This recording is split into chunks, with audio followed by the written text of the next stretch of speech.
Kronologi keracunan massal di SDN 3 Duku Sukoharjo, sakit setelah santap makan bergizi gratis.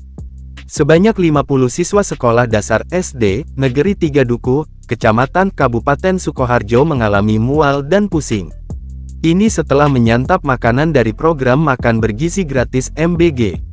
Insiden yang terjadi pada Kamis tanggal 16 Januari tahun 2025 ini membuat para siswa mengeluhkan gejala seperti mual, pusing, dan muntah setelah menyantap makanan yang dibagikan di sekolah.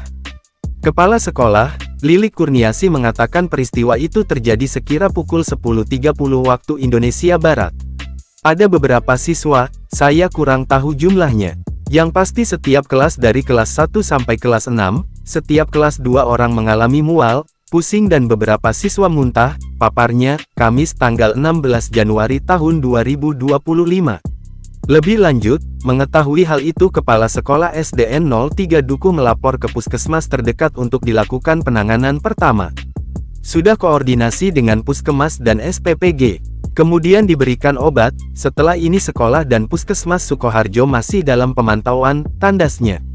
Sementara itu, Kepala Badan Gizi Nasional BGN, Dadan Hindayana menegaskan pihaknya langsung menarik menu makanan program makan bergizi gratis MBG di Sekolah Dasar SD Negeri 3 Duku, Kecamatan Kabupaten Sukoharjo, Jawa Tengah yang diduga bermasalah.